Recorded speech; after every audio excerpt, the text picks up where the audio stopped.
Now, up to this point, we've been focused, the first session, we really kind of focused on Excel. And Excel was nice because it's a piece of software that you can use for a lot of different functions. You can use it for financial calculations. You can use it for these summer colds, right? That miserable. Or so you know I'm experiencing that because you can hear it in my voice, just like on Tuesday. It's taken me a while to get over it too. So at any rate, in Excel, we know we can do a lot of different functions with it. We can use it for just mathematical calculations, financial calculations, statistical calculations, so on and so forth. It has a lot of functions. It's like a jack of all trades, but really a master of none. There are certain elements of it that don't work that well for statistics. It does things in a kind of odd way. In a few places, that's why we see things that some of our answers are slightly different than what we see in other software. But it's very useful because it's everywhere. It's like almost every computer is going to have Excel on it because it's part of that Microsoft Office package, right? So it's really nice to be able to know how to use it because it's a handy tool. Okay, especially compared to this. That is the worst thing in the world to use. I mean, if you make a mistake on it, you can't clear it. It doesn't remember anything. These calculators on computers, are really, like kind of a waste of time. Excel is nice because you can go back and modify your calculation, go back and kind of analyze what you've done, look at the formulas you created. Okay, so it's nice. You don't have to use it very much. I'm hoping that I can encourage you to learn a little bit more about it, and I'll bring it in. I'll bring it up and we'll play around with it every once in a while. It may come up in one of the homeworks that we're talking about earlier. But for the most part tonight, we're interested in SPSS. So let's start out by opening SPSS. Okay, it's going to be, there's a couple of ways you could do this.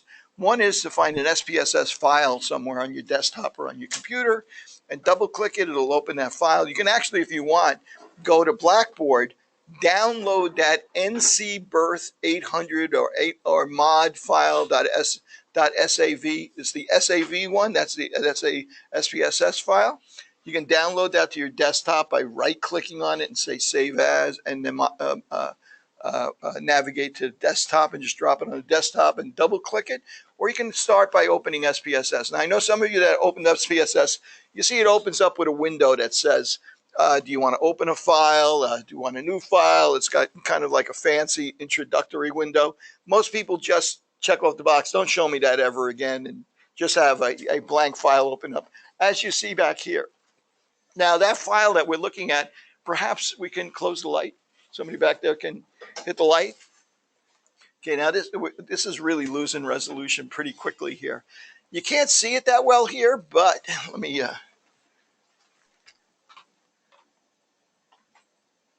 see if anybody's online. Just curious. What's that? 6 people are. Oh, 6 people are online. No kidding. Wow. Oh, they're probably in the classroom. Are some of you guys online here in the classroom? Yeah, there you go. Okay, I'm going to go in here and make sure I mute you guys.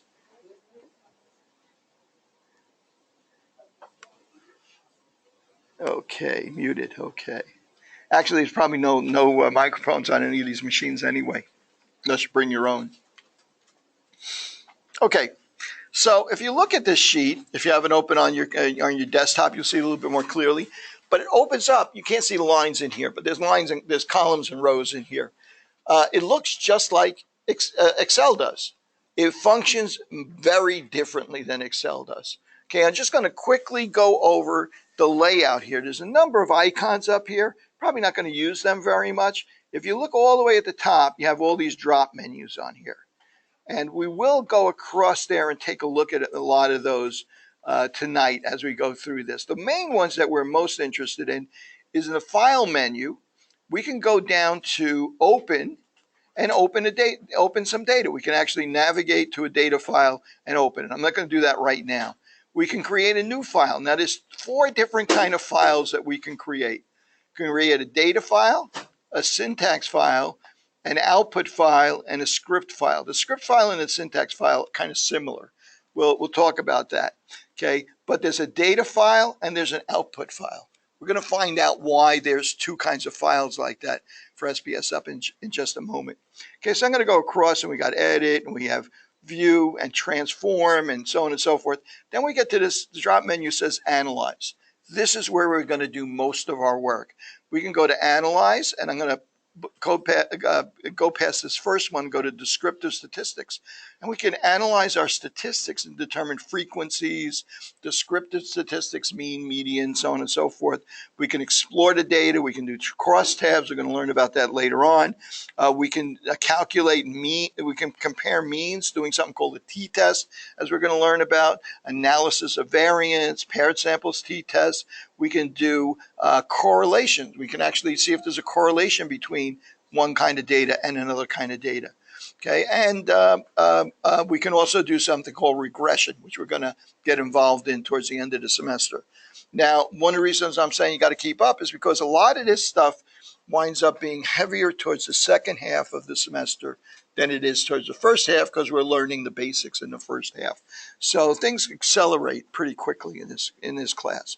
So again, try and get things done early, not to let work pile up. So okay, and then we have a number of different ways that we can produce graphs to display information graphically rather than numerically. Okay, and this gets pretty valuable for a lot of these different kinds of analyses. Another thing we can do is we have a drop menu here that says transform. We can actually take one variable and transform it into another. So for instance, this one here is compute variable. If we have the weights for 100 people and the heights for 100 people, we can create a new variable called, anyone want to guess? BMI, right? And we can actually have that calculate the BMI for every person. So we can transform variables. So if we have a certain kind of variable, like a numerical variable, for instance, blood sugar readings, like for instance, blood sugar of 90 for one person, 120 for another, 70 for another, so on and so forth. If I just want to indicate whether I think that person is diabetic or not, I may say, oh, I have the actual blood sugars. Let's say that we're going to set a limit of 100. Anybody over 100 is going to be diabetic. I can create a new variable that says, oh, let's look at that number for blood sugar. If it's over 100, put the number 1 into another column, into another variable for diabetic. If it's below 100, put the number 0 for diabetic, which represents not diabetic. So I can transform a numerical variable into a nominal or categorical variable. There's going to be times when we're going to want to do that. Okay, so we have a lot of functionality here that we don't have in Excel. Okay, this program is specifically designed for statistical analysis. So it's really going to be much stronger at doing that stuff than Excel is. Okay, so now I'm going to go over here to File, Open, and Data. And I'm going to open that, I'm going to click on Data. I'm going to get a navigation box. And I've already got in my, in a folder that this already navigated to, I actually have it open in the background. There is a file, NC Birth 800 Mod 2016. It's just the latest version of it that I posted. It's under the data sets in Session 2. It's way down at the bottom, I believe. Okay, I want to show you something interesting. Now, right now, if you look on the second line down here, it says SPSS statistics, parentheses, star.sav. Okay, yeah, I'll do it again. Okay, I'm going to go up to File, Open, and I got a bunch of choices. I'm going to say Open Data. Okay, and then I'm going to get a browser window. Lets me navigate. Like for instance, Open, File, Open, Data. Yeah, you're going to want to first to download that NC Birth 2016 file down to your desktop first on your computer so that you have access to it. Okay, now if you have a computer that it's not working on, or if you're having trouble getting it downloaded or something like that, buddy up with somebody, okay? Okay, so find someone that like you can work with, or whose system is working, okay? And you guys that it's working well on, don't bogart the monitor, okay? Share it. Anybody know? Anybody here old enough to know the expression Bogart? Okay, what does that mean? Take off. Where'd it come from? Humphrey Bogart, Casablanca, Maltese Falcon, Key Largo, right? He used to smoke. He used to the way he used to smoke a cigarette. He used to kind of cup it. You ever see somebody do that? Smoke a cigarette, they cup it in their hand like that. So like he's kind of protecting it, like somebody's going to steal it or something like that. They used to call that bogarting. It's kind of like being stingy with something. It's a little bit from '60s drug culture because if somebody held on to a joint too long, they'd be accused of bogarting that joint. So bogart, that's where that expression came from. It's got an interesting history. So at any rate, don't bogart the monitor, okay? Share it so that other people can see what's going on. So at any rate, back to this. Okay, so I'm going to go to desktop, right? And here's my folders on my desktop. From my desktop, I'm going to go to, I happen to have it in a folder called Session2. And in there, I have it in a folder called Lab. And I only see, oops, actually I have it in Session2. I have a number of files. The version I'm looking for is in this untitled one. There it is. Okay, now notice the only file I see there is .sav, that SAV file. There's other files in that folder. The reason why that's the only one I see there is, are you guys okay there? The reason why that's the only one I see there is because it says right here, SPSS is being told, look for files of the type .sav. If I click on that, I have other choices. I could look for Excel files. You can import other kinds of files into SPSS. You can even go down here and say all files. So now I can see all the files that are in that folder.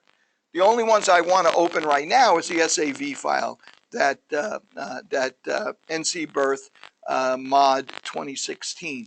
Okay, and now we just double click on this, it would open. I'm not going to bother with that because I already have it open. Okay, and this is what comes up. This is our data file. Whoops, this is our data file. Okay, and let's see what we have here. Unfortunately, SPSS is, it's such a kind of primitive program in some senses. Very sophisticated statistical program, kind of primitive in the user interface.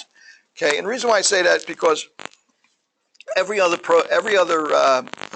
program on the Mac allows me to use like two fingers spread apart and zoom in, but it won't work with this. So I'm going to have to work with these tiny letters that are up there right now. Now what it does is, in the rows we have our subjects, our individual data points. Each one of these is a birth.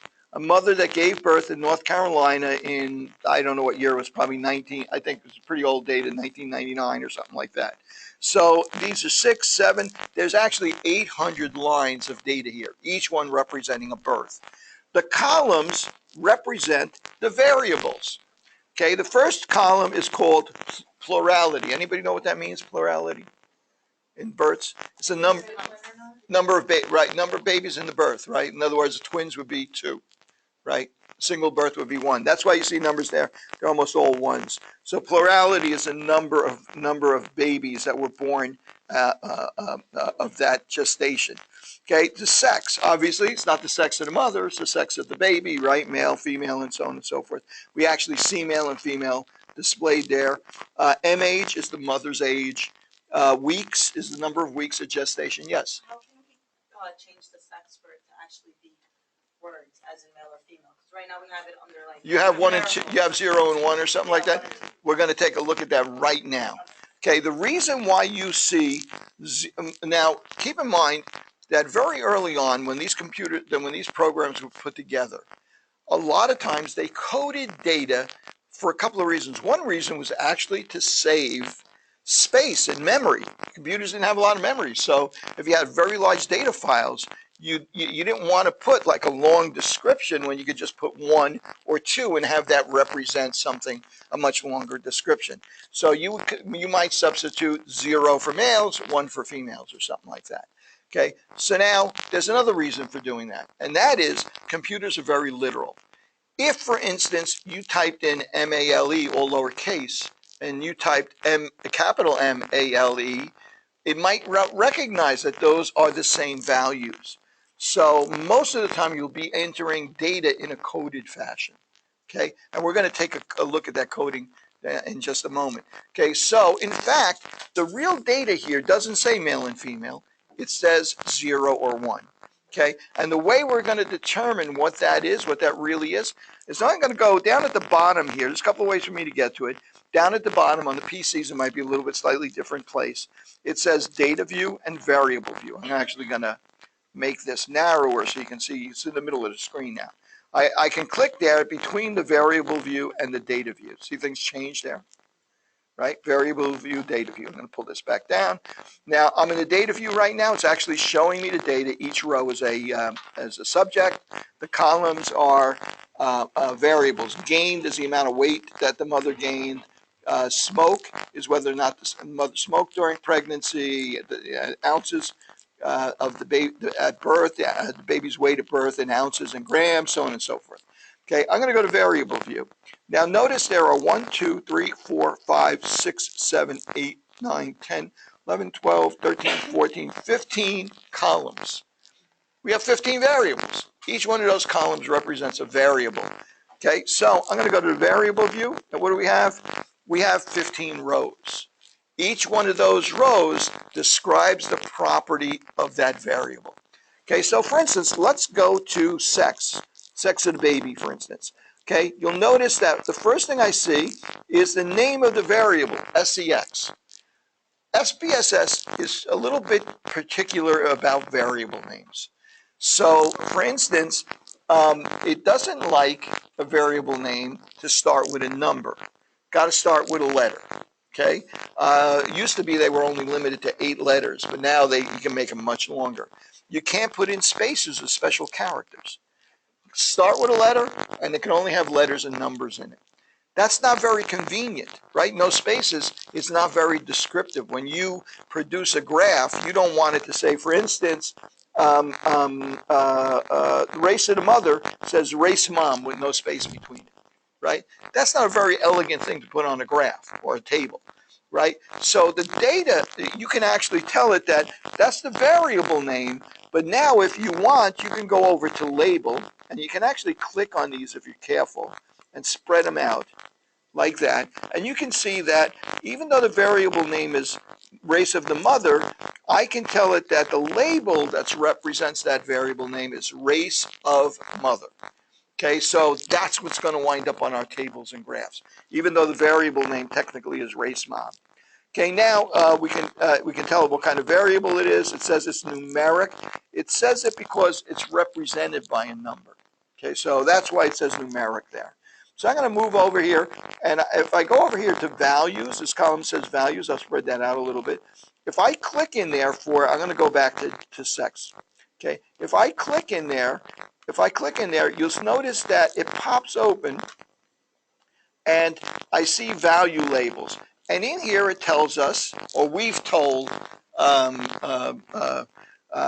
SPSS, that 1 represents male and 2 represents female. So when you enter the data, you can put a 1 if it's a male, rather than type out the word male. Okay, and if it might be different, it might be 0 or 1, you define what those are. So I'm going to click OK, and I'm going to go back to the data view. Okay, now you can see here, the second variable is sex of the infant, right? Male and female, and so on and so forth. I'm going to go up here to view. And under view, I have like status bar, toolbars, fonts, so on and so forth. There's a little value here called with a check mark right next to it right now. It says value labels. It's checked off. I'm gonna click it, and that'll uncheck it. And now what happens is all of the data goes back to what the data really is, not what it's coded as. So now you'll see all those numbers. 1, 2, for ethnicity, you'll see 1 through 4 or something like that, or 1 through 7 or something like that, and so on. I'm going to go back there to view and turn value labels back on. And now again, SPS intelligently substitutes what you defined that value as. Okay, and you'll notice that the ones that are numerical, they don't change. They're numbers, so they're not going to change. You only use value labels for nominal or categorical data. I'm going to go back to variable view again. Okay, in variable view, if you follow that over to the right, you'll notice that SPSS has taken a guess and said, oh, that's a 1 or a 1 or a 2. I'm going to guess that's a nominal variable. Okay, it usually gets it right.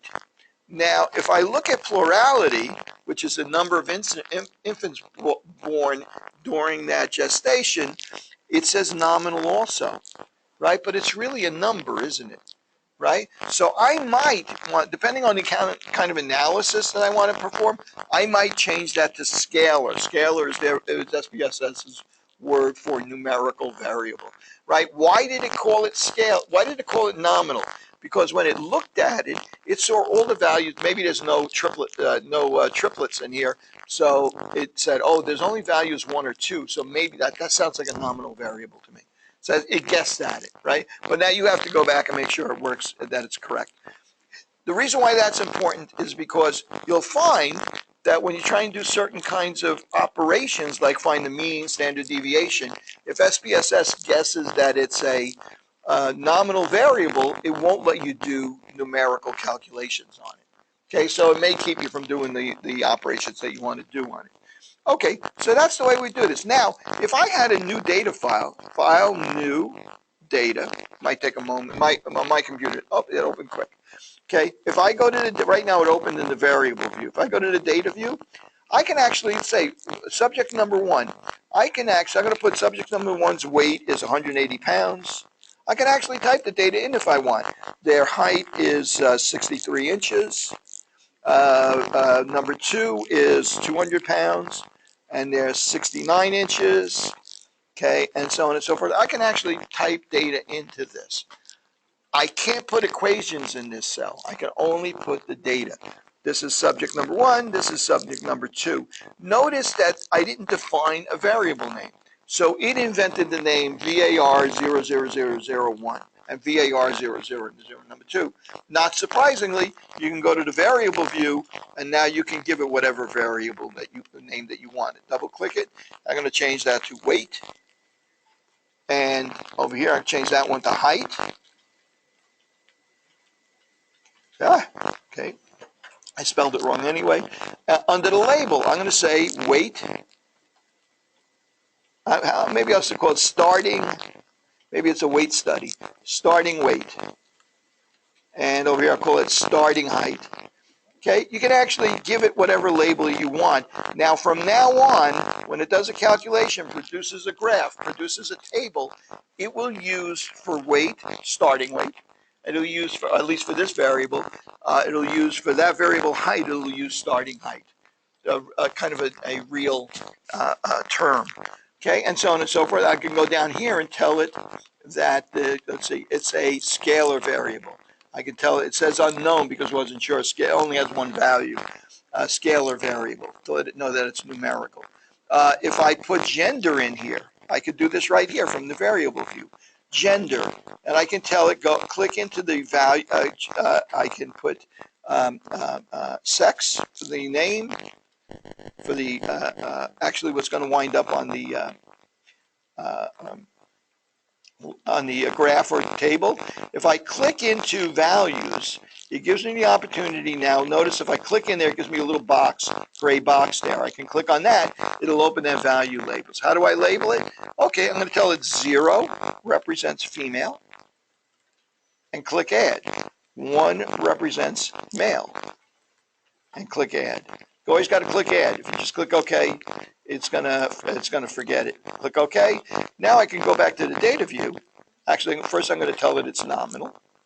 Go back to the data view and actually enter that data for gender. Maybe this person is a female, which was 0, and this person, oops, and this person was a male, and that was 1.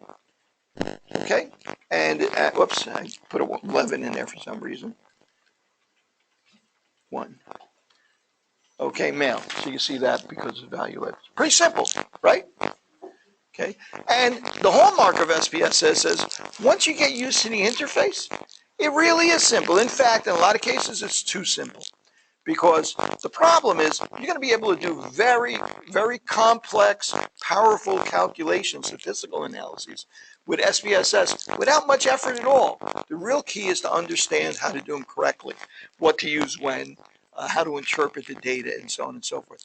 SPSS for you guys is going to be a piece of cake once you spend a little bit of time. Now, I know that, money's tight, and sometimes it's hard to download stuff. You got to install it. There's problems. You got to reboot, and it's kind of a pain in the butt to get it on your computer, or maybe even the cost is prohibitive for you right now. But I suggest you, if you can't get it on your computer early, at least get into the school and like play with it on the computers, because I think you're going to pick it up very quickly. But when the exam comes, you're not going to want to sit on the exam and spend half an hour trying to remember how to find standard deviation or something like that, or split things up into two groups, as we're going to see in a moment. Okay, you're going to want to be able to just know where stuff is on here and use it, rather than kill a lot of time that you could be using for trying to figure out some other problem or something on the exam. Okay, so try and get some practice with it. It's like bicycling, right? If you don't, I could show you this. You can watch me do it 1,000 times. You don't get on that bicycle, you're not going to learn how to ride a bicycle. Okay, anybody here don't know how to ride a bicycle, right? Oh, there you go. Not unusual. It's not that unusual. My wife does know how to ride a bicycle. Okay. So at any rate, so I'll get this out of the way. Okay, so I'm thinking city kid when I hear don't ride a bicycle. That's okay. That's me. Okay, so at any rate, okay, so we have this variable view and we have the data view. Okay, so now how do we use this, right? Well, the way that we use this is that we decide what we're interested in. We have all this data here. We know we can add more. If I wanted to add the 801st person to this, I could just go to the bottom and type it in. I could also import the data from other data sources. Excel, I'm not going to do that now. But I can import it from other places, so you don't have to retype all the data if it's in another form. That's why when you saw open data, in addition to navigating, it gave you the opportunity to tell it, well, I want to open an Excel file or a Lotus file. Remember Lotus? Lotus is long gone now, right? A Silk file, which is another way to export file, a DBase file, a Strata file, an SAS file. Those are other statistical programs. A text file. There's ways to store this data in text files that are separated with commas. The fields are separate. The fields are variables separated with commas. That's what CSV stands for. Okay, so R, the program R, which is a free, I'll bring that up as the semester goes on. R is a free version of statistics. It's a free statistical program, and you can download it for free. There are user interfaces that you can download as well that make it a little more friendly, rather than it originally was just the kind of thing where you type in commands. But it uses text files for data files. If you are working with R and you want to bring the data into SPSS, you can import those CSV files into SPSS. Okay, so I already opened that up, so you can see that. Okay, so now let's say let's say that I want to examine how many of these children are male, how many of them are female. I'm guessing in most populations, if you randomly select 800 births, we're going to get more males or females. More males, I think, right? Yeah, yeah. You live longer. There's more males at birth, but you guys live longer. So when you get up to 80, there's going to be a lot more females. Okay. That hopefully that'll make me a real popular guy at the old age home, So at any rate, if I make it there, let's go up here. Let's go up here. As I said, the place where we're going to do our analyses is surprise at the top there, analysis, right? Okay, so analyze. So I'm going to go up to analyze, descriptive statistics. I'm working with a categorical variable. Do I want descriptive statistics or frequencies? Frequencies, right? I don't want descriptive statistics or mean, median, range. That's for numerical variables. For gender, for gender, it's only two values. I want frequencies. How many males, how many females? Okay, I mean, it doesn't make sense. What's the average male or female? The average male or female is a person with one testicle and one breast, right? Doesn't make any sense. in real life. So I'm going to go to descriptive statistics, frequencies. Instead of average, I'm going to say sex of the child, gender. I'm going to put it, oops, hang on a second. Did I say frequencies there? Analyze, descriptive statistic, frequencies. And I'm going to move sex of the child into variables. And I'm going to click OK, just to see what happens when if I just did that. I ignored all those other buttons and so on and so forth. Yours are going to go quicker than mine. There's some weird thing with my installation of SPSS that makes it react very slowly. And bingo, what happened? A new window opened up, an output window. So SPSS gives you, has the data and variable files in one window, and it has the output in a separate window. Okay, I'm going to wait for you guys to catch up to me. Did you catch what happened there? There's a second window opened up.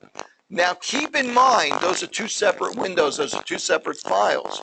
And when I'm done, if I want to preserve the data file, I have to save the data file. That doesn't preserve the output file. If I want to preserve the output file, I have to save the output file separately. The data file has the PostScript.sav. The output file has a PostScript.spo. They're two separate files. Every time I do an analysis, it's going to add to the bottom of that analysis on the output file. It's not going to create a new output file. It's going to keep adding stuff to it. And you'll see there's two sides to this. One of it is kind of a map on the left-hand side of the output that it's created, and the other one is the actual output itself. So what do we have here? We have, yes. Sure, I'll do that again. Can you guys see that there? Okay, I'm gonna push this up a little bit because sometimes if I have it up towards the top, it's a little easy for you to see. I'm gonna go to Analyze, the script. Hang on a second. The thing I want isn't there. That's because I have the output window up at the top. Depending on what version you have, that might be an issue, might not be. Now I have the data file at the top. So now when I go to Analyze, I see a different list. That's a bug. It's not supposed to happen like that. That's just my version of it. Okay, I'm going to go to Descriptive Statistics Frequencies, and I'm going to, now notice all of the various variables are in the left-hand side. The one I'm interested in is the sex of the child. Okay, I'm going to click on that and move it to the right under variables so that SPSS knows that's the one I want to work with. If I want to work with more than one variable, find the frequencies of, say, the race of the mother, I can add that to this box, do both at the same time. Okay, I'm going to go into statistics, and notice as percentiles and quartiles, that's not relevant to what we're doing now, so I can't really use that. I'm going to go into charts. Oh, look, chart type, bar chart, pie charts, histogram. Histogram's wrong, right? Because this is these are both categorical variables. Notice SPSS doesn't protect you from making that mistake, right? You could check off histogram here, but it's not relevant to this. You can do bar chart, makes sense. Bar chart makes probably a little bit more sense. I'll pick bar chart. Now you can also create a bar chart that shows the data by frequencies, the actual number of children, or a number of males and females, or by percentages, 45% versus 60% or something like that. Okay, so if you're doing a voter count, like Hillary and Trump, or Bernie and Hillary or something like that, you might do percentages because people like to see percentages rather than the actual numbers of votes and click percentages. If you want frequencies, you just pick that. Frequencies is an actual count. So I'm going to click OK. You can also format it, make it look pretty and so on and so forth. Let's see what happens now. Now the output window is going to open again. And the calculations that we just created, they're going to be added to the bottom of that output window. And there we go, and there we go. Okay, here are two charts. The sex of the child, male, there's 450, actually gave me the percentages anyway.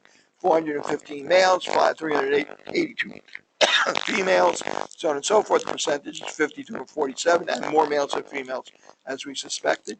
How about race of the mother? Here's the frequencies and the percentile breakdown for the race of the mother. And here's the bar chart we asked it to create.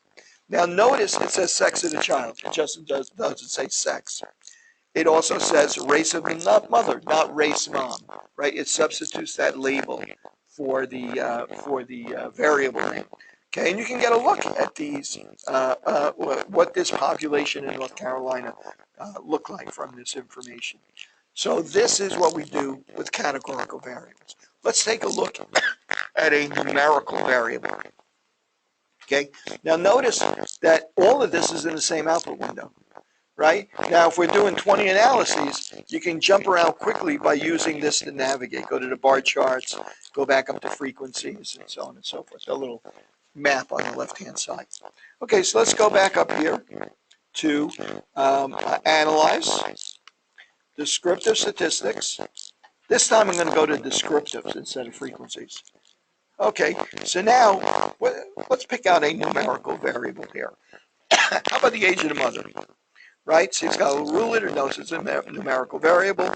I'm going to move it into variables, and then I'm going to click on options. And in options, it's already going to calculate the mean, standard deviation, the minimum, the maximum. Let's get it to calculate the variance too, and the range. Okay, so we got a bunch of stuff. Let's not worry about skewness and so on and so forth right now. I'm going to click continue. I'm going to click OK. It's going to calculate those numerical, those statistics. Remember, the parameters is for the population, statistics is for a sample. It's going to calculate those statistics that are associated with a numerical variable, mean, median, so on and so forth. There's going to be a few that perhaps, well, actually, let's see what we got. There's 800 people, 800 subjects. The range was range was 27 years. The youngest was 15, oldest was 42 in the sample. The mean age was almost 27. Standard deviation was 6.1. The variance was 37.299. What's the relationship between variance and standard deviation? Right. Exactly, the standard deviation. Put another way, standard deviation is the square root of the variance. We calculated it in Excel that time. Okay, so let's take a look now. Well, wait a second. Maybe I'm interested in knowing the average age of the mother depending on her marital status, right? Are married women older or single women younger when they're having a baby? Let's take a look at that. I need to take this data and break it up into two groups. Okay, so actually I'm going to use a different variable. Let's go to Analyze, and I'm going to go to, again, I'm in the output window, so I got to click. You will probably won't have to do this. I have to click the data window, so it's up top. Analyze, descriptive statistics. I'm going to drop down one more place. Frequency, descriptives, explore. I'm going to click on that. Okay. Now notice I don't have just one box to fill in there. I have more than one box. Okay. The first one is the dependence list. That's kind of an odd name for this. It's really the number that we're going to do the descriptive statistics on. Find the mean, standard deviation. I'm going to pick a new one. I'm going to say the weight of the child at birth. Okay, I can't see. If I hover, it'll come up in ounces. Right now I'm clicking in ounces. Okay, if you hover over the variable, it'll give you the rest of the letters. You'll probably see that back there. So I'm going to move that into my dependence list. In other words, the statistic we're going to calculate. Okay, but now I'm going to break that up into two groups. The two or three or four. If I did race to see if the the race of the mother had some influence on the average weight of the baby, I could move into the factor list here. I could move race. I'm going to move. How about smoking status? Smoked during pregnancy. That's a nominal variable. Yes and no. They either smoked or they didn't smoke during pregnancy. I don't know if it's 0 or 1. It really doesn't matter to us here because SPSS will work that. So I'm going to click that and move it into the factor list. What does factor mean? If I take a number like 25 and I factor it, I break it up into two parts, 5 times 5. So here I'm taking the data set and factoring it by the smoking status of the mother. Smoked, didn't smoke. Now I have two groups. Okay, so now I'm going to click on statistics, and it doesn't give me a lot of choices. It just says I'm going to do everything. With 90, don't worry about that 95%. We'll figure that out later on. It's going to do everything. It doesn't give me any choices and so on. I'm going to click into plots. Under plots, it gives me a few options here. one of the things it tells me is, gee, I can calculate a histogram for you. Stem and leaf plot, a histogram, dirty little secret, it's going to do a box plot anyway, all the time, right? It's going to do it automatically, so there's no selection there for box plot. But I'm going to ask it to do a histogram. So I'm going to click continue, okay? And then I'm going to click OK. There's some options also, but I'm going to click OK. What's going to happen now? It's going to do the calculation, open up the output window, and the result will be in the output window. Okay, so let's see what we get.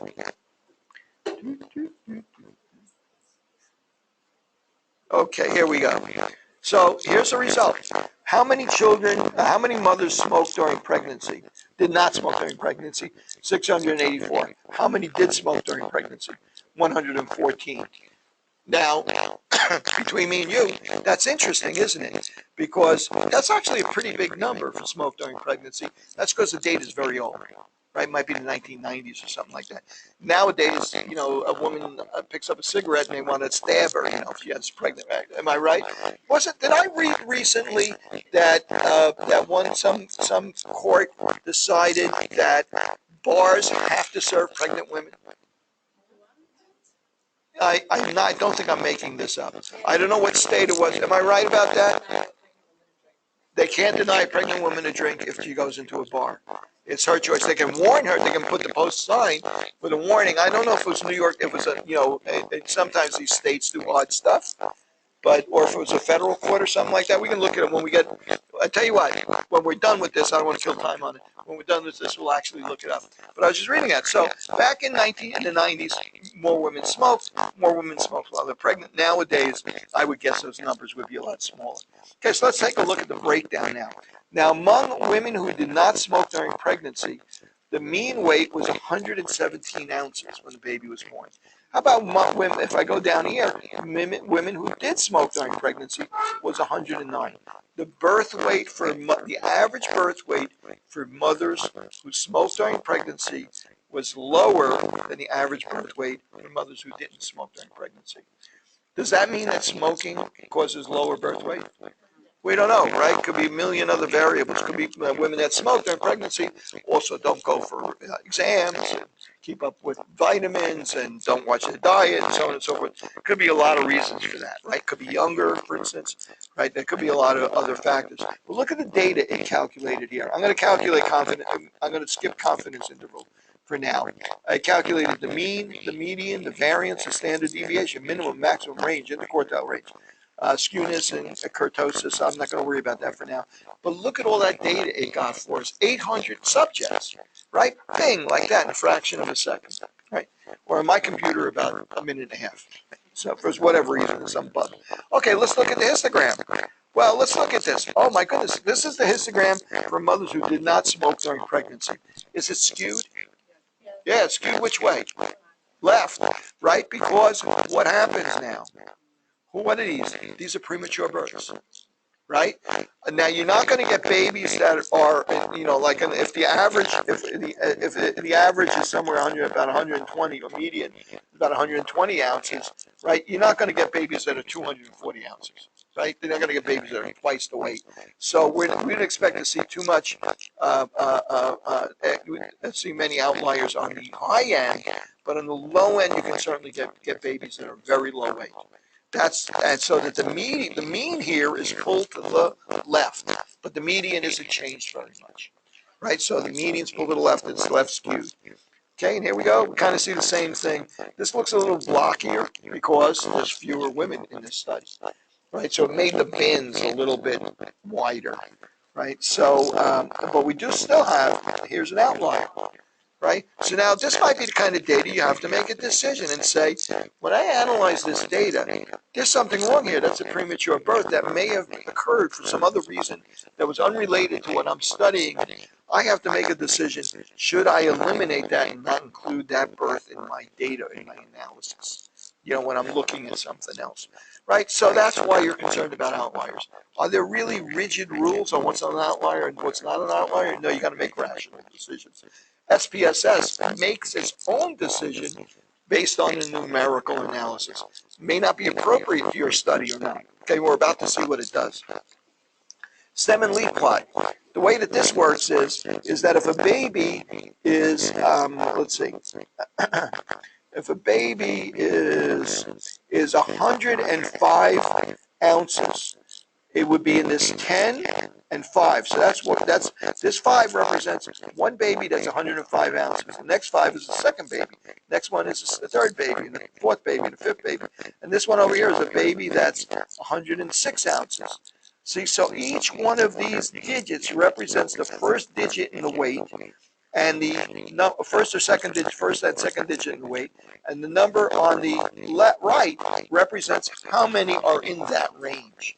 Okay, it actually did it like 100 to 4 and 105 to 9. That's how it broke it up. So what does this look like? If I turn this the other direction, it looks like my histogram. Right? Okay, and to tell you the truth, this kind of like a relic, because many years ago we didn't have graphics on computers. We could only display text.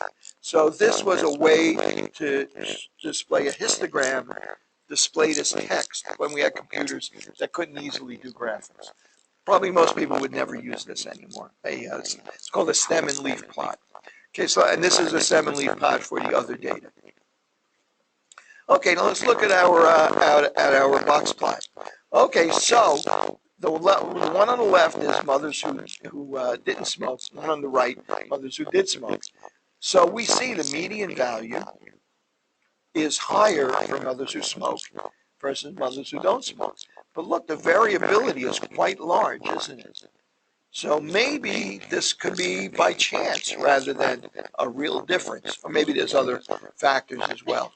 So we can actually look at this box plot and see the minimum value to maximum value, see the 25th percentile, the median, and so on and so forth. What are all these other scattered values that are stars and zeros? Those are outliers. Those are values that are 1.5 times the 50th to 70. I forget how they calculated that. Levi mentioned it in there. 1.5 times the difference between the 50th percentile and the 75th percentile above the 75th percentile. So it cuts it off about 1.5 times this width up here. Everything else is considered as an outlier, right? And if you can tell it, don't include that in the calculations. So SPSS kind of makes a kind of harsh judgment that if you're a certain distance from the mean, you're an outlier as far as I'm concerned. May or may not be appropriate to your situation. And in fact, this by default, it will not eliminate those outliers. They were included in our calculations, right? They weren't excluded. You can tell it to exclude them, but for now, by default, it doesn't exclude it. The women who did smoke, it's a smaller population. There were outliers there also, not anywhere near as many in this particular case. Okay, so all right, so that's pretty interesting, right? Okay, now it's great that we have it in this output window, right? But we're not going to, if I were to send this output window, the .SPO file to some other person, they wouldn't, if they didn't have SPSS, they couldn't open it. And in fact, between me and you, I mean, this, SPSS is not that friendly version to version, right? So sometimes you got a little difficulty opening it anyway on a different version, version 17 versus version 22 or something like that. So we need a way to communicate this data that's a little bit more practical. So I'm going to go back up here, and I'm going to click on this graph right here, this nice simple one. I'm going to open up a Word document.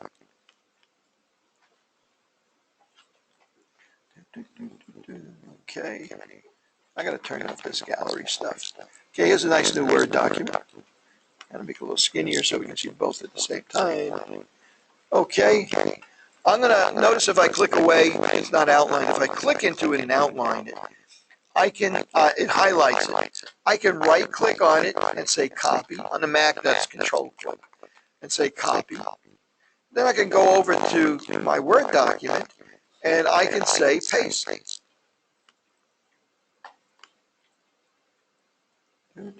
Anything happen? Like I said, my version is a little bit buggy. I'm hoping I can get this to work. Copy. You know, I'm not sure. I'm going to try that next. I'm going to try paste special first. You know, there's a problem with my version. No, it won't let me drag it. SPS, like I said, SPSS doesn't. It's not very friendly to the Windows interface or the Mac interface. So a lot of things that you would expect it to do that it doesn't want to do. I'm going to instead go to a table. Trust me, it works. It probably works on your versions if you give it a try. Right-click, open a Word document, and you can drop it in.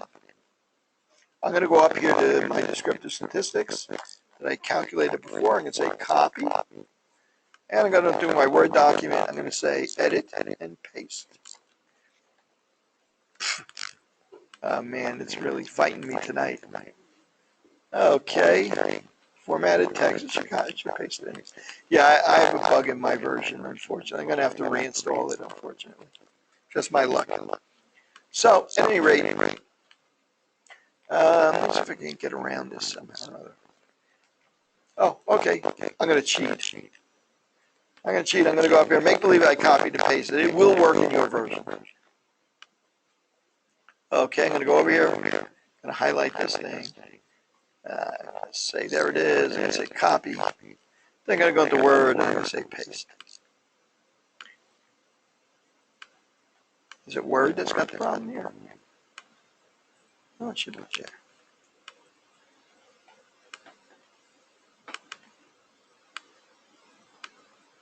Maybe it's Word's got a problem. Let me try something else. How about text edit? Let's get rid of that. Nope, it doesn't even see the paste there. Let's try this again.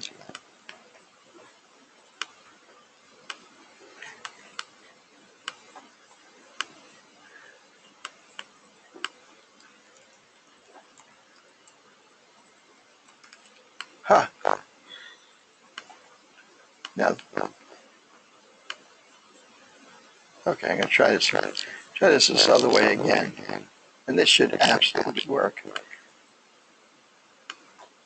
Okay, copy.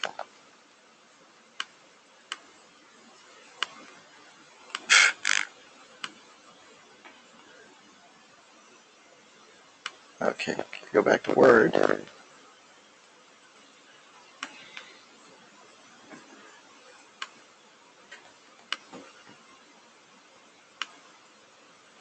Yeah, see, there's a picture there. There it is. It actually pasted it in. You'll be able to paste in these tables and these graphs into your Word documents or whatever editor you like to use. Now, you may have noticed that one of the things that I did when I went here is I had a couple of choices. When I went up to, if I just said Control V or whatever, or Command V on the Mac, it just pastes in whatever you have stored on your clipboard, right? If you go up to Edit, okay, go up here to Edit on your program, on your word processing program, and you go into Paste Special. There's also on the ribbon. On the Mac, it's on the left-hand side. I think on the PC, it's on the right-hand side. On the ribbon, there's a little drop menu for paste. Okay, which if you also click on it and hold it down, it drops also, and one of the choices is Paste Special. And what you'll see in there when it's working correctly, this happens to be a picture, so it only gives me, because I did a screen capture, it only gives me the option of a picture, right? But your version will give you, if you take a numerical table, for instance, if this was a table, a real table, it could be that the table is so wide that when I paste it in, it hangs off the edge of the page. And it's very tedious with a big table to change all those individual tabs and resize it and so on and so forth.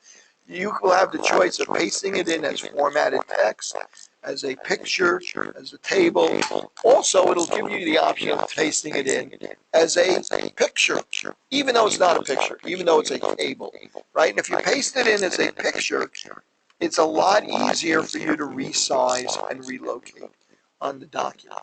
So when you do this yourself, When you copy a table or a picture out of the output of SPSS, you go back and go to paste it into your Word document.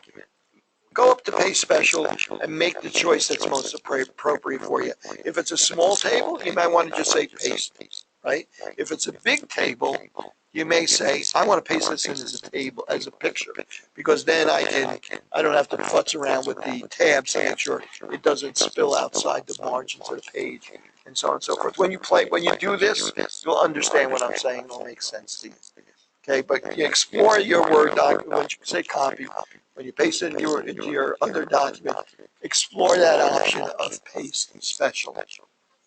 Okay, so now, any questions so far? Not that hard, right? Right? Am I wrong? Is it hard? Right? Right? No, it's a matter of learning where stuff is. Once you figure out where stuff is, yeah, when you go home, if you don't do this for a day or two, you're going to figure out, oh, what tab was that? Where was that late? How did I get to this? It'll be a little confusing again, but once you get used to using this a few times, and you know right where to go when you need to do a certain operation, it'll really become second nature. Okay, so now, okay. One other thing I wanted to show you. Every time it does an operation, notice that, for instance, when we calculated the, let me see, when we calculated, let's see, frequencies, data set, okay, race of the mother, blah, blah, blah. Okay, here, for instance, right here, when we asked it to calculate the mean, standard deviation, variance, range, minimum, and maximum for the mother's age, we just chose that off the menu, right? We said descriptive statistics. We checked off mean, median, standard deviation.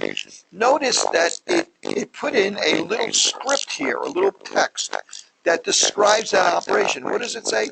Descriptive variable that I'm working with is equal to the mother's age. Calculate equals mean, standard deviation. There's all things I asked them to calculate, right? So I'm going to double click in there and I'm going to copy that. Okay. Now you don't have to do this because it won't be relevant to what we're doing now. And just so you know, you can do this. I'm going to go up here to SPSS. I'm going to click on New, and I'm going to say Syntax. If I'm lucky, again, my system's a little, oh, yeah, we opened it up. Okay. Now, I'm going to go in here, and I'm going to paste that. Let's see if that works. There it is. I pasted it in there. If I go up here to Run, a little thing called Run over here, and I say Run All, it's going to do that calculation for me. That text is a typed instruction for the procedure that SPSS just did. So if I have to run the same procedure over and over again every day on a new set of data, I might want to write a program or a script. So SPSS has a language, a syntax for writing programs. Watch this. Give me the name of a different variable, numerical variable, besides mother's age. Give me a different variable name. Somebody look at the columns. What's that, gain? Gained or gained? G-I-A-N-E-D? E-D, that's a variable name, right? Okay, so I'm going to go back to the syntax window. I'm going to substitute for mother's age. I'm going to type gain. Okay, and I'm going to say run. See, same description, same text, except I changed the variable name. And if we're lucky, there, it just did the descriptive statistics for weight gain during pregnancy. It created that box. So you can learn how to direct SPSS without using those drop menus by giving it typed instructions, by writing programs and so on.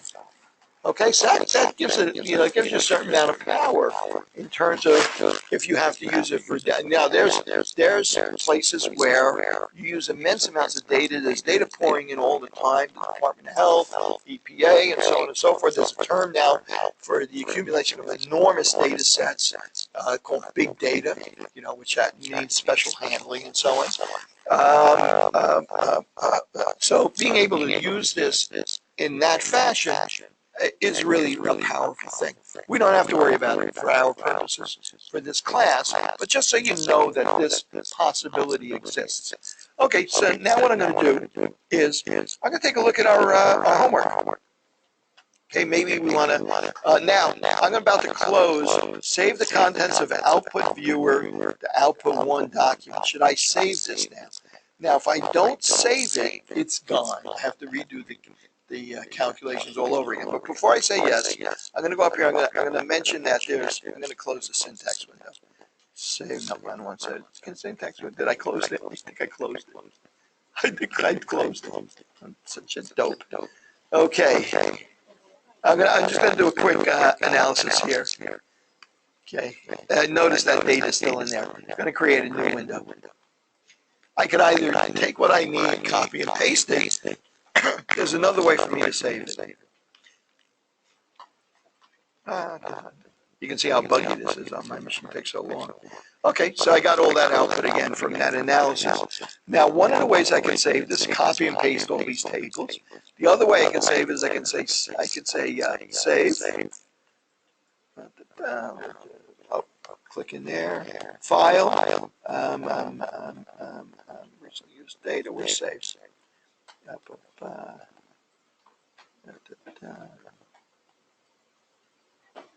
It's not giving me my drop menu for saves. How about if I close it? It'll warn me. Save contents. If I say yes, it'll save it. It'll give me a place to save it. Change the file name as I close it. So I can save it as a .spo file. I'm going to say cancel for now. There is one other option. I can go up here to export, if I can find it. I'm going to say, I'm just going to close it again. It's easier. I'm going to close it. It's going to warn me. You want to save it? I'll say yes, I want to save it.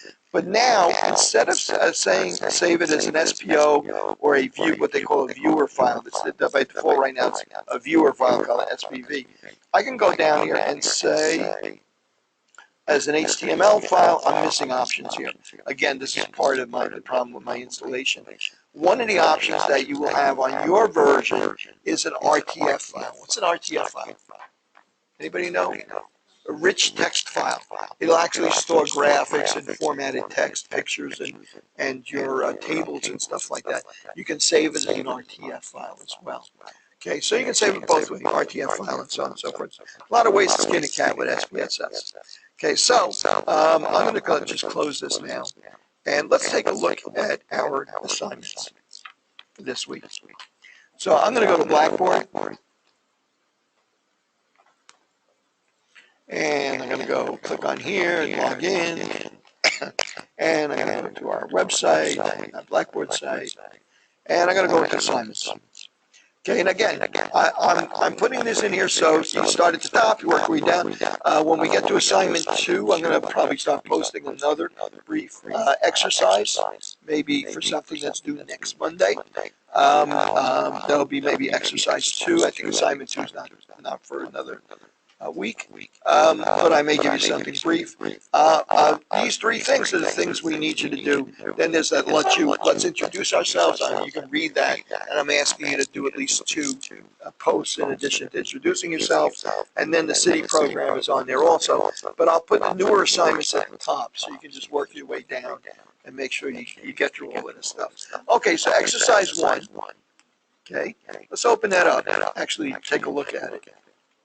Okay, so got a couple of questions here. Following histogram depicts the height of 50 women and 50 men. Okay, what is the following best describes the shape of this distribution? Bimodal, right? There we go. Okay, a nurse measures the blood pressure of each person who visited her clinic. Following is a relative frequency histogram for systolic blood pressure readings. For those people aged 25-9, blood pressure readings were given to the nearest whole number. Approximately what percentage of people aged 25 to 40 has systolic blood pressure of at least 110 but less than 120? Okay, so it was the number of people, the 35% had at least 110 but less than 120, so they were represented by that bar. Good, okay. Approximately what percentage of people aged 25 to 40 has systolic blood pressure less than 120? Okay, it's 35 and 15, right? Okay, less than 120 is these 2 bars represented as percent. Okay, do we see the 50 there? It's what percentage have the blood pressure reading less than 120? Well, between 110 and 120 is 35% of the people, and below 110 is 15%. So 50% of the population, 35%, 15%, had blood pressures less than 120. Given that 200 people were aged 25 to 40, approximately how many had a systolic blood pressure less than 130? Well, we'd figure out what that percentage is, right? 50 plus another 25, that's 75%. So 75% of 200 people is 150 people, correct? Good. Okay, distribution that is right tail longer than the left tail is considered skewed to the right, correct? Am I right?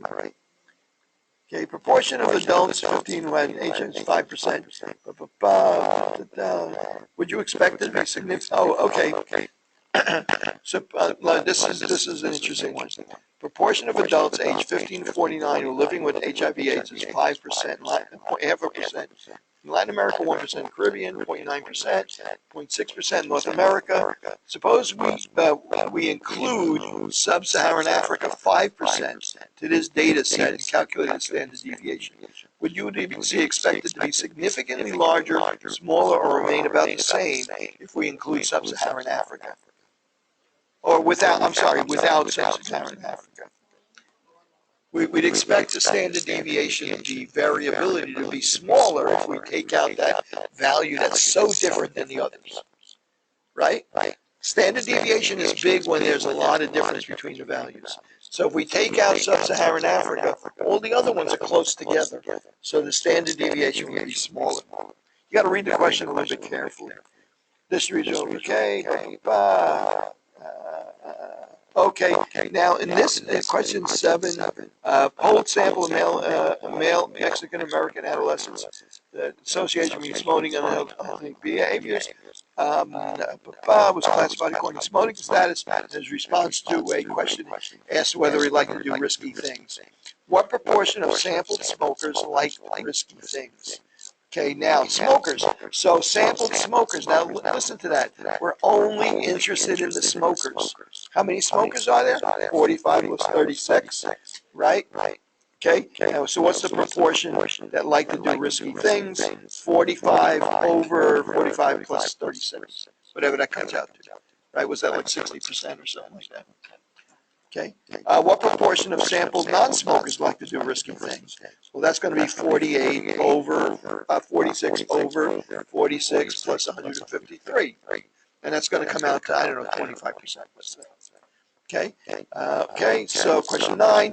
Now for these, you're going to have to open that data set and do the calculations. We did this, right? Calculate the mother's age. Type it in there.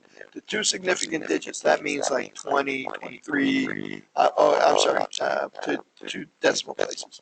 What percentage of the mothers in the sample were married? And you'd calculate that from whatever you calculate as the descriptive statistics. Oh, actually, married is a nominal variable. So you'd look for the percentage of women that were married. What was the most common race ethnicity in the sample? Right? It was white, right? Okay, what was the median mother's age for mothers who smoked during pregnancy? Now on that one, now keep in mind, for number 8, we were looking at nominal variables, or there was one numerical variable, but that was for the whole sample set, that numerical variable. Question 9 forces you to break it up and to do 2 data sets. Women that smoked versus women that didn't smoke. So how did we do that? We went to analyze descriptive statistics, but instead of going to descriptives, we had to go down to explore. So we got that second box that allowed us to put in that factor variable. You know, the women that smoked versus that didn't smoke. Right? Remember that? Analyze. Descriptive statistics, explore, and then we put in the birth weight into the top box, and we put in the smoking status of the mother into the factor box. So if you're dealing with the entire population, you'd go into frequencies, descriptive statistics, descriptives. If you want to break it up into groups, frequency analyze, descriptive statistics, and then go down one step extra to explore. Okay, and in fact, I think, you know, if you have problems with this, now keep in mind that if you submit this by the due date, right, just make an effort to do it. You can go back and try it again, increase your grade.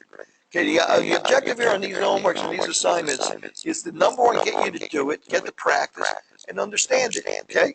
And also give you a shot at, like, you know, like having 30% of your grade be, you know, like basically 100% if you want it to be, because you can always go back and do it. But the only rule is, in order to make sure you guys keep up, is I ask you to at least give it a shot before the due date. Okay, at least, even if you get 25%, you can go back next week, try it again, get 100%. Okay, but the rule is, you got to do it. You got to at least give it a shot before. Okay, unless like you're in Paris or wherever the hell you're going, or Dominican Republic, or having a good time when we're stuck here in New York. Okay, so at any rate, and just let me know about that if that's the case, and I'll make sure that like I extend the time for that. Okay, were there any outliers on mother's age in either smoking status group and non-smoking? Where would we look for that? We look for that in the box plots, and we saw that there were both groups, right? So that would be a yes. Okay, now the other assignment. So now it's 8:20. What time is this class at? 8:30 or 8:20? 8:30. Okay, we got 10 minutes. I got a disagreement here. Okay, so I'm gonna just spend a few more minutes. I'm gonna go back now, and I'm gonna go into that assignment. Okay, leave page. Okay, where did I go now? Okay, Firefox again.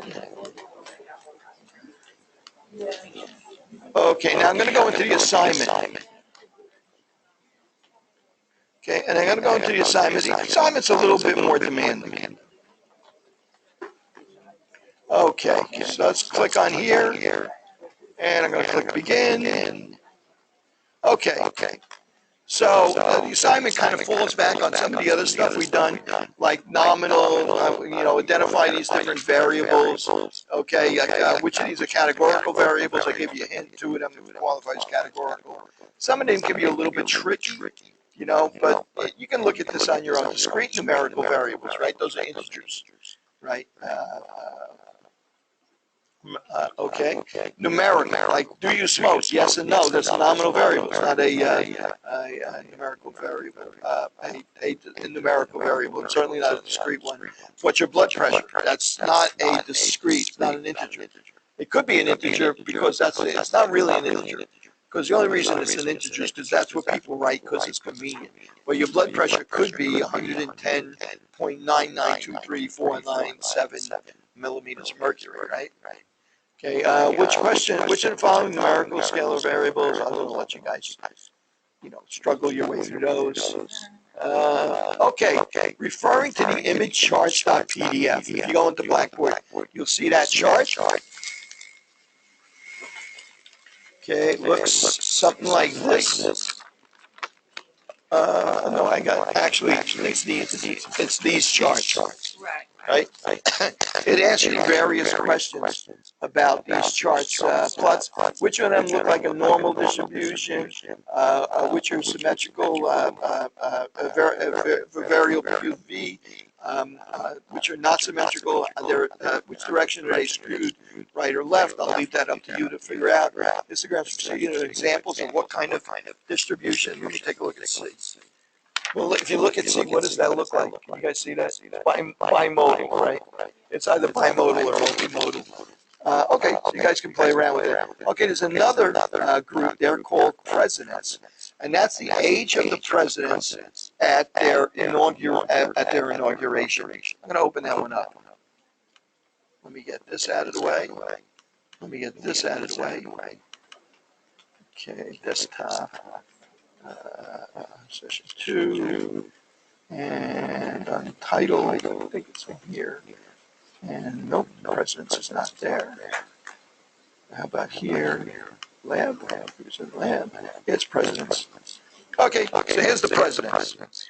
Okay, so what's the first question about the presidents? Let me get rid of this. Okay, presidents. The range or bin that contains the median age for presidents at their inauguration. How many presidents were there? How many? I can count them, right? 2, 8, I'm sorry, that's 7, 17, and 17 is 34, and 39, 39, 40, there's 44, right? Okay, so which is the median? Somewhere between 22 and 23, right? Somewhere between 22nd and 23rd president. Yeah, no, I'm just saying, I'm getting to that. You're getting ahead of me, right? It's somewhere between the 23rd. So where is the 22nd and 23rd president? Well, he's not in the first group, that's 2. If we go to 49, and we count it for 7. If we go to 10, to 50, 54, and we count it for 17. So now he's somewhere in the range of 55 to 59 is where the median age. That's, yeah, it's 55 to 59, right? Okay, that's the right answer, yes. Okay, and, well, you'll know, if you hit submit, I think it'll give you whether or not you got the answer right or not. It won't give you the right answer, but it'll tell you if you got it right, I think, right? Tell me if that's not the case, okay? Okay, what percentage of presidents were 60 years or older after your inauguration? Well, that's 5, 4, and 1, that's 10 out of 44. Whatever percentage that comes out of, right? So this is fairly simple. There's only one that's a little bit tricky here. What is the probability that a president was collecting Social Security, 65 or older, given that he was among those that were 50 and older when inaugurated? That's something called a conditional probability, right? What does that say? That says, given that he was 50 or older, what percentage were over 65? So I'm going to ignore all of the ones that were under 50. So I'm not looking at 44 presidents anymore. I'm looking at 7 less than 44 is going to be 37 presidents. So it's going to be 65 or older is going to be 5 presidents out of 37. Right? Because I'm only looking at 37 presidents because the condition is given that he's over 50. Right? How many were on Social Security? 5 out of those 37. So it's 5 out of 37. A little bit tricky. That's called a conditional probability. We're going to learn a lot about conditional probability because it's an important concept. That this is really kind of a really brief introduction to it. Okay, so there's another. Yes. No, but I think whatever it asks you for, I think it asks you for the decimal places or something like that. Yeah, if you don't put it in exactly the way it wants it, yeah, remember I go over in this one particularly, you'll see in a second, I have to go over it anyway. Okay, repeat the calculations. Okay, and also there's a data file that you're given descriptive statistics in Excel. You can use Excel to calculate it. If you want to use SPSS instead of Excel, that's perfectly okay with me. You'll either have to import the data, or you can just type it in if you want. Okay, so you can use, I think it's a single column of data. Question 6, repeat the calculations using SPSS naturally. Okay. And actually it asks you to upload the file. Browse my computer, upload the file. So if you use Excel, save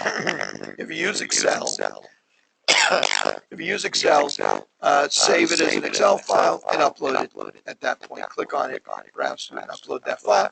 If you use it as SPSS, you can copy it to a Word document, the table of Word document, and upload the Word document so I can read it.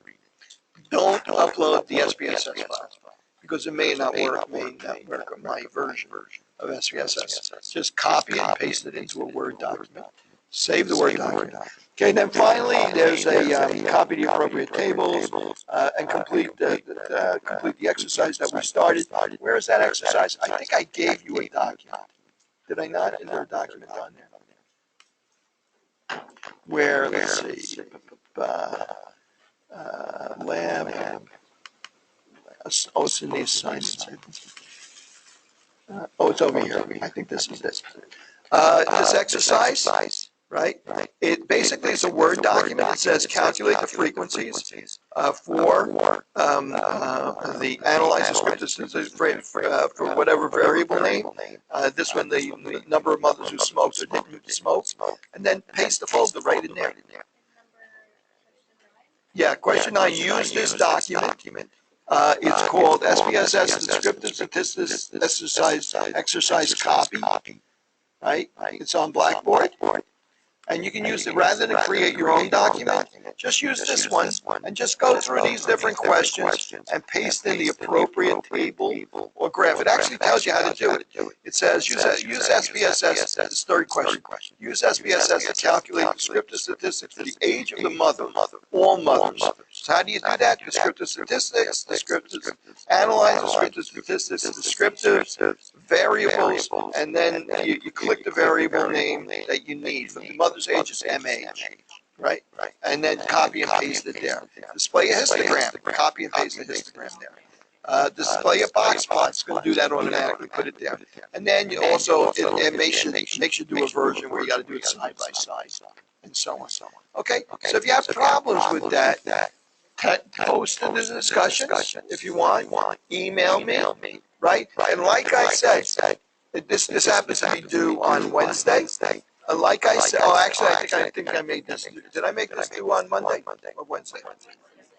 Wednesday, yeah. No, whatever it says on there. Okay, but my point is that if you're struggling with it, you have a problem with it, just attempt it by Wednesday.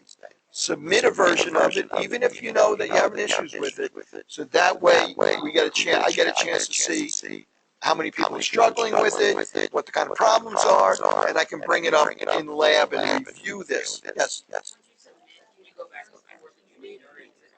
You can submit as many versions as you want. The only thing I consider is the last version. As long as the one rule is you got to submit before make it one submission before the due date. Okay, so then at least I know you gave it a try before the due date. Okay, and the only result, the end result is that I want to see a version of it eventually that shows you how to do it. Okay, don't have to be the first time, don't have to be the third time, don't have to be the 10th time, just as long as you at least make an attempt before the due date. Okay, guys, good night.